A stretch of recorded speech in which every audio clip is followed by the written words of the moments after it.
ಶಿರೂರು ಗುಡ್ಡ ಕುಸಿತ ಸ್ಥಳಕ್ಕೆ ನೋಡಿ ಅಧಿಕಾರಿಗಳು ಲಾರಿ ಮೂಲಕ ಬಂದಿದ್ದಾರೆ. ಟ್ರಕ್ ಮೂಲಕ ದುರಂತ ಸ್ಥಳಕ್ಕೆ ಎಸ್ಪಿ ನಾರಾಯಣ ಅವರು ಬಂದಿದ್ದಾರೆ. ಒಂದು ಕಡೆಗೆ ಗುಡ್ಡ ಕುಸಿತ, ಮತ್ತೊಂದು ಕಡೆಗೆ ರಸ್ತೆ ಜಲಾವೃತ ಆಗಿದೆ.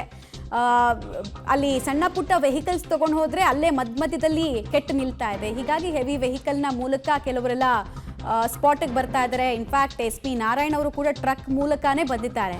ಇಮಿಡಿಯೇಟ್ ಆಗಿ ಆ ಪ್ಲೇಸನ್ನ ತಲುಪಬೇಕಾಗಿರುವಂತಹ ಅತಿ ದೊಡ್ಡ ಜವಾಬ್ದಾರಿ ಅವರಿಗೆ. ಬಿಕಾಸ್ ಭಾಳ ದೊಡ್ಡ ದುರಂತ ಇತ್ತೀಚಿನ ದಿನಗಳಲ್ಲಿ ಕಾರವಾರದಲ್ಲಿ ಆಗಿರೋದು. ಒಂದೇ ಸಲ 7 ಜನ ಪ್ರಾಣ ಕಳ್ಕೊಂಡಿರೋದ್ರ ಇನ್ಫಾರ್ಮೇಷನ್ ಇದೆ.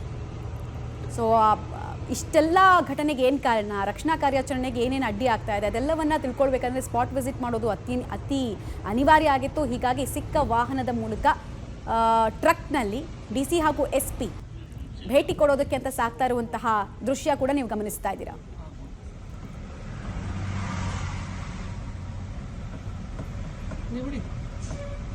ಮಣ್ಣು ಕುಸಿದ ಗೊತ್ತಾಗಲಿಲ್ಲ ನಮಗೆ. ಆ ಗಾಡಿ ನಡೆಸ್ತಿದ್ದೇವೆ, ಗಾಡಿ ಡ್ರೈವರ್ ಏನಂದ ಅದು ಏನು ಆಗ್ತಿದಂದ ಮಣ್ಣು ಕುಸಿದ ಇದ್ದವಣ ಗಾಡಿ ರಿವರ್ಸ್ ಹಾಕಂದೆ. ಪಟ್ಟಣ ಗಾಡಿ ರಿವರ್ಸ್ ಹಾಕ್ಬೇಕಾರೆ ನಮ್ಮ ಗಾಡಿ ಬಂದು ಮಣ್ಣು ನೋಡಿತ್ತು. ಮಣ್ಣು ನೋಡ್ದೈತೆ ನಾವು ಹೋಗ್ತೀವಿ. ಮಣ್ಣು ಕುಸಿದ ಗೊತ್ತಾಗಲಿಲ್ಲ ನಮಗೆ. ಆ ಗಾಡಿ ನಡೆಸ್ತಿದ್ದೇವೆ, ಗಾಡಿ ಡ್ರೈವರ್ ಏನಂದ ಅದು ಏನು ಆಗ್ತಿದಂದ ಮಣ್ಣು ಕುಸಿದ ಇದ್ದವಣ ಗಾಡಿ ರಿವರ್ಸ್ ಹಾಕಂದೆ. ಪಟ್ಟಣ ಗಾಡಿ ರಿವರ್ಸ್ ಹಾಕ್ಬೇಕಾರೆ ನಮ್ಮ ಗಾಡಿ ಬಂದು ಮಣ್ಣು ನೋಡಿತ್ತು. ಮಣ್ಣು ನೋಡ್ದೈತೆ ನಾವು ಹೋಗ್ತೀವಿ. ಮಣ್ಣು ಕುಸಿದ ಗೊತ್ತಾಗಲಿಲ್ಲ ನಮಗೆ. ಆ ಗಾಡಿ ನಡೆಸ್ತಿದ್ದೇವೆ, ಗಾಡಿ ಡ್ರೈವರ್. ಪ್ರತ್ಯಕ್ಷದರ್ಶಿಗಳು ಅಲ್ಲಿ ಆ ಜಾಗದಲ್ಲಿ ಉಪಸ್ಥಿತರಿದ್ದಂತಹ ವ್ಯಕ್ತಿಗಳಿಗೆ ಸಾವು ಹೇಗೆ ಎದುರಾಯಿತು, ಏನಾಯಿತು ಎಕ್ಸಾಕ್ಟ್ಲಿ ಅನ್ನೋದನ್ನ ಎಕ್ಸ್ಪ್ಲೈನ್ ಮಾಡ್ತಾ ಇದ್ರು.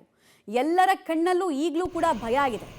ಯಾವ ಮೂಮೆಂಟಲ್ಲಿ ಇನ್ನಷ್ಟು ಮಳೆಯಾಗಿ ಇನ್ನೆಲ್ಲಿ ಗುಡ್ಡ ಕುಸಿಯುತ್ತೋ ಅನ್ನುವಂತಹ ಆತಂಕ ಅಲ್ಲಿ ರೆಸ್ಕ್ಯೂ ಆಪರೇಷನ್ ಮಾಡ್ತಾ ಇರೋರಿಗೂ ಕೂಡ ಇದೆ.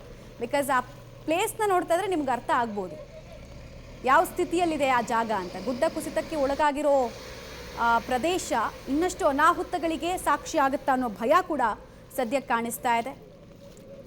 ಈ ಅನಾಹುತದಲ್ಲಿ ಇಲ್ಲಿ ತನಕ ಸಾವಿನ ಸಂಖ್ಯೆ ಗೊತ್ತಾಗಿರೋದು 7. ಸಾವಿನ ಸಂಖ್ಯೆ ಕ್ಷಣ ಕ್ಷಣಕ್ಕೂ ಏರಿಕೆ ಆಗುವಂತಹ ಆತಂಕ ಇದೆ. ಮತ್ತು ಸ್ಥಳೀಯರು ಕೂಡ ಆಕ್ರೋಶವನ್ನು ವ್ಯಕ್ತಪಡಿಸೋದನ್ನು ಮುಂದುವರಿಸ್ತಾ ಇದ್ದಾರೆ.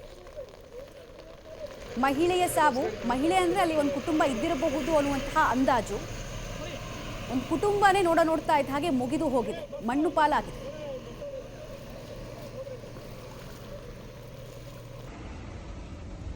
ದೃಶ್ಯಾವಳಿಗಳನ್ನು ನೀವು ನೋಡ್ತಾ ಇದ್ದೀರಾ. ಕಾರ್ಯಾಚರಣೆಗೆ ಮಳೆ ಕೂಡ ಅಡ್ಡಿ ಆಗ್ತದೆ. ಮತ್ತು ಟನ್ಗಟ್ಟಲೆ ಮಣ್ಣು ಬಿದ್ದಿರೋದ್ರಿಂದ ಅದನ್ನು 1-2 ಗಂಟೆನೆಲ್ಲ ಸಾಗಿಸೋಕ್ಕೂ ಆಗಲ್ಲ. ಬಿಕಾಸ್ ನಿರಂತರವಾಗಿ JCB ಮೂಲಕ ಎಷ್ಟೇ ಕಾರ್ಯಾಚರಣೆಯನ್ನು ಮಣ್ಣನ್ನು ತೆರವು ಮಾಡೋದಕ್ಕೆ ಬಳಸಿದ್ರು ಆ ಬ್ಲೇಡೆಲ್ಲ ಕಟ್ಟಾಗ್ಬಿಡುತ್ತೆ. ಒಂದೇ ಪ್ರೆಷರನ್ನು ತಡ್ಕೊಳಕ್ಕಾಗಲ್ಲ. ಸೊ ಅದು ಒಂದು ಚಾಲೆಂಜ್ ಇದೆ. ಎರಡನೇದು ಮಳೆ ಬರ್ತಾ ಇದೆ, ಬಿಟ್ಟು ಬಿಡದೆ ಅಲ್ಲಿ ಕುಂಭದ್ರೋಣ ಮಳೆ ಆಗ್ತಾ ಇದೆ. ಇನ್ನೂ 5 ದಿನಗಳ ಕಾಲ ರೆಡ್ ಅಲರ್ಟನ್ನು ಕೂಡ ಅಲ್ಲಿ ಹವಾಮಾನ ಇಲಾಖೆ ಕೊಟ್ಟಿದ್ದರಿಂದ ಸದ್ಯಕ್ಕೆ ಉತ್ತರ ಕನ್ನಡ ಜನ ಬಹಳ ಮುಂಜಾಗ್ರತಾ ಕ್ರಮವನ್ನು ವಹಿಸಬೇಕು. ಈಗ ಮನೆಯಿಂದ ಆಚೆ ಕಾಲಿಡೋದು ಕೂಡ ಅನಾಹುತಕ್ಕೆ, ಅಪಾಯಕ್ಕೆ ಎಡೆ ಮಾಡಿಕೊಡೋ ರೀತಿ ಆಗ್ಬಿಟ್ಟಿದೆ. ಗುಡ್ಡ ಕುಸಿತದ ಆತಂಕ, ಮರ ಬೀಳೋದು, ಧರಾಶಾಹಿ ಆಗೋದು, ವಿದ್ಯುತ್ ಕಂಬಗಳು ಉರುಳ್ತಾ ಇರೋದು. ಒಂದು ಕಂಬದ ಸಮೇತ ಆ ಗುಡ್ಡ ಕುಸಿತ ಆಗಿರೋದನ್ನು ಕೂಡ ನೀವು ನೋಡ್ತಾ ಇದ್ರೆ ದೃಶ್ಯಾವಳಿಗಳಲ್ಲಿ. ಮತ್ತು ಆ ಫೋರ್ಸ್ ಎಷ್ಟು ಮಟ್ಟಿಗೆ ಇತ್ತು ಅಂತ ಹೇಳಿದ್ರೆ ಅಲ್ಲಿ ಏನು ಅಂಗಡಿ ಇತ್ತಾ, ಮನೆ ಇತ್ತಾ, ಯಾವುದನ್ನು ಹೇಳೋದಕ್ಕೆ ಸಾಧ್ಯ ಇಲ್ಲ. ಆ ಪ್ರಮಾಣದಲ್ಲಿ ಕುಸಿದು ಹೋಗಿದೆ ಭೂಮಿ.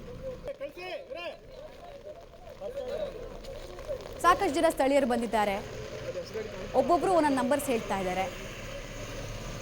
ಒಬ್ಬರು 10, ಒಬ್ಬರು 9, ಒಬ್ಬರು 8 ಅಂತಿದ್ದಾರೆ, ಒಬ್ಬರು 15 ಅಂತಿದ್ದಾರೆ.